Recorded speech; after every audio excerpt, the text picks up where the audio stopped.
দান সদকা আল্লাহর কাছে খুব বেশি পছন্দের। দান সদকা করার জন্য সম্পদ লাগে না, আমার কথা শুনেন। দান সদকা করার জন্য সম্পদ লাগে না, কলিজা লাগে, মন লাগে। বহু বড় বড় মানুষ আছে দান সদকা করতে পারে না, কোটিপতি, যাকাত দেয় না, আছে না? আর বহু গরিব মানুষ ভ্যান চালায়, কৃষি কাজ করে, দেখবেন 100 টাকা দান করে দিল। মন থাকতে হয়, মন, কলিজা বড় থাকতে হয়। যাদের কলিজা বড়, মন বড়, তারা দান সদকা করতে পারবে ইনশাআল্লাহ। আর যার মন বড়, সেখানেই তো আল্লাহ নূর আসবে। সংক্ষিপ্ত মনে কি, সংকীর্ণ মন আল্লাহ নূর কোত্থেকে আসবে? কথা বুঝতে পারে নাই? তো দান সদকা বাড়ান। আপনি 1 টাকা দান করেন, 5 টাকা দান করেন, হালাল রিজিক থেকে 1 টাকা দান করেন, সেটা আল্লাহর কাছে অনেক বেশি পছন্দের। একটা হাদিসে নবী সাল্লাল্লাহু আলাইহি ওয়াসাল্লাম বলেছেন, হালাল উপার্জন থেকে আল্লাহর বান্দারা যখন একটা খেজুরও দান করে, আল্লাহ পাক সেই একটা খেজুরকে আস্তে আস্তে বড় করতে থাকেন, বড় করতে থাকেন, বড় করতে থাকেন। এটা এক পর্যায়ে পাহাড়ের সমান হয়ে যায়। কিয়ামতের মাঠে মানুষ তার দান এবং সাদাকার যে ছায়া, এই ছায়ার নিচে অবস্থান করবে। আপনার বিপদ হয়েছে, দান সদকা করেন, বিপদ দূর হয়ে যাবে ইনশাআল্লাহ। জটিল কোনো রোগ হয়েছে, কোনো ডাক্তার ট্রিটমেন্ট করতে পারছে না, সদকা করেন, রোগ ভালো হয়ে যেতে পারে ইনশাআল্লাহ। সদকার ব্যাপক ফজিলত আছে। সদাকা, দান সদাকা, দোয়া, এগুলো তাকদীরের যে বিপদ আপদ গুলো আছে না, ঝুলে আছে, আমাদের তাকদীরে বিপদ আছে না অনেক, এগুলোকেও সরিয়ে দিতে পারে। এই শক্তি আছে দোয়া এবং দান সদকার মধ্যে। কেন সকাল সকাল উঠে আমরা এই শেভিং ক্রিম দিয়ে আমাদের নবীর সুন্নতকে জবাই করি? কেন? কি স্বার্থ, কি লাভ? হ্যান্ডসাম লাগে দেখতে। আপনাদের কি মনে হয় দাড়ি চেঁচে ফেললে, কেটে ফেললে হ্যান্ডসাম লাগে দেখতে, সুদর্শন লাগে? গাল ভর্তি দাড়ি থাকলে একজন পুরুষকে সিংহের মতো লাগে। মাশাআল্লাহ। আমাদের তো দাড়ি নাই, আমাদের যেগুলো দেখছেন এগুলো তো দাড়িই না।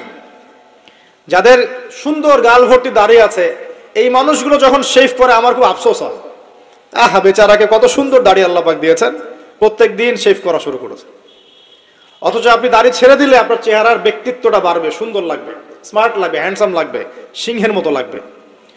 মুসলিমরা কি ভীরু কাপুরুষ জাতি? আলী রাদিয়াল্লাহু আনহুর চেহারা দেখলে মানুষ, যখন যুদ্ধের মাঠে তার চেহারা দেখলে মানুষ ভয় পেয়ে যেত।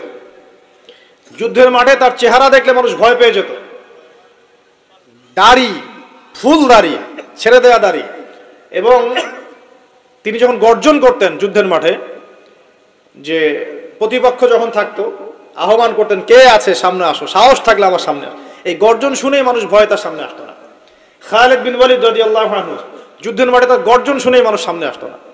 কাকা রাদিয়াল্লাহু আনহু, তিনি একাই 10 জন 20 জনের সাথে লড়াই করতে পারতেন। বলা হতো যে সেনাবাহিনীর মধ্যে কাকা রাদিয়াল্লাহু আনহু আছে, ওই সেনাবাহিনী কখনো পরাজিত হয় না, বলা হতো। এটা প্রবাদ ছিল। ভর্তি দাড়ি ছিল না। সাহাবীরা কি শেভ করতেন? কোনদিন দেখেছেন কোন হাদিসের মধ্যে সাহাবীরা শেভ করেছেন? তাহলে নবীর সুন্নতটা কি আগে নিজের দেহে আনতে হবে না? নিজের দেহে যদি সুন্নত না আনতে পারি, মানুষকে সুন্নত শেখাতে পারবো? ওয়াদা করা যাবে এখন যে আমরা ইনশাআল্লাহ দাড়ি শেভ করবো না? ওয়াদা করা যাবে? দাড়ি রাখলে চাকরি পাবেন না? রিজিক কার হাতে? না না, রিজিক তো দাড়ির হাতে মনে হচ্ছে। দাড়ি রাখলে যদি চাকরি চলে যায়, তাহলে রিজিক কার সাথে সংশ্লিষ্ট হলো? রিজিকের মালিক কে? আপনাকে আল্লাহ পাক যতটুকু রিজিক দিয়েছেন তাকদিরে লেখা আছে না? তাকদিরে লেখা আছে না? তাকদিরে লেখা আছে যেটা, সেটা কি আপনি না খেয়ে মরবেন নাকি? এটা আপনার তাকদিরে থাকে যে আপনি 50 বছর বাঁচবেন, আর 50 বছরে আপনি 500 মণ চাল খাবেন, কথার কথা। ওই চালের এক দানা বাকি থাকতে আপনি মরবেন? মরবেন না।